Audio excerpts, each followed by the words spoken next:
د نن ورځې مهم خبرونه. روسیه یو ځل بیا تر مې میاشتې پورې له افغانستانه د بهرنیو ځواکونو د نوتلو په هکله خواشیني څرګنده کړې او دا یو اندېښنونکی خبر بللی. د افغانستان لپاره د روسیې ځانګړی استازی زمیر کابلوف نن د استانبول په روسیې د آسیا زړه کنفرانس په نهم ناستې په څنډه کې خبریالانو ته وویل که امریکا له ټاکلي وخت سره سم د افغانستان پرېنږدي دا واقعا د اندېښنې وړ خبره ده او ښایي جدي عواقب له ځان سره ولري.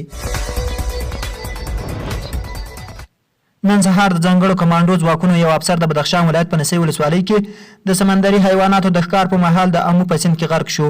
امنیتي منابع وایي نوموړی تر زیاتو هڅو وروسته ونه توانېد چې بالاخره اوبو ځان ته کش کړ او غرق شو.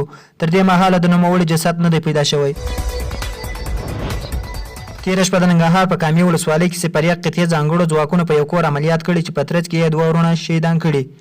د دغو شهیدان شوي ځوانانو یو ورور د خپل کور د شهید شوي ورونو په داسې حال کې ویډیو کړی چې په وینو کې لت پت پراته او د کور دیوالونه یې نړېدلي. لغمان پر یو کور د هاوان د مرمۍ د لګېدو په پیښه کې 12 کسانو ته مرګ ژوبله اوښتې. حکومتي ځواکونو بېګا شپه د بغلان مرکزي بغلان ولسوالۍ په نواباد کلي کې د چاپې پر مهال خلک د مدرسې استادان او د مسجد امامان وهلي او یو کس یې شهید کړی. نن د جمعې په ورځ یو ځل بیا د ګلبدین حکمتیار په مشرۍ د حزب اسلامي په سلګونو پلویانو د کابل ښار کې پراخ لاریونونه ترسره کړل. لاریونوالو له حکومت څخه غوښتل چې له حزب اسلامي سره د لاسلیک شوي توافقنامې عملي کړي او ټول هغه حقوق دې ورکړي چې څو کاله وړاندې یې په آر کې د ورکولو ژمنه کړې وه. د روسیې د بهرنیو چارو وزیر له پاکستاني چارواکو سره د افغان سولې په تړاو غږیږي. د روسیې د بهرنیو چارو وزیر سرګي لاوروف راتلونکې اونۍ اسلام آباد ته ځي او هلته له ځایي چارواکو سره د نورو مسایلو ترڅنګ د افغانستان د سولې په اړه هم غږیږي.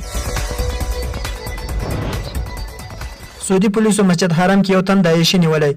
د راپورونو له مخې د سعودي عربستان پولیسو د مکې مکرمې د سپېڅلي ښار په مسجد حرم کې یو په چاړه سمبال داعشي نیولی. د مکې مکرمې پولیسو رسنیو ته ویلي چې د مسجد حرم په لومړنۍ پل کې یو تن داعشي ترهګر چې په لاس کې یې چاړه وه او داعشي وسلوالې ډلې پر ملاتړ اشارونه ورکول مخکې له دې چې چاته زیان ورنه رسوي ونیول شو. راپور مشفق آشنا.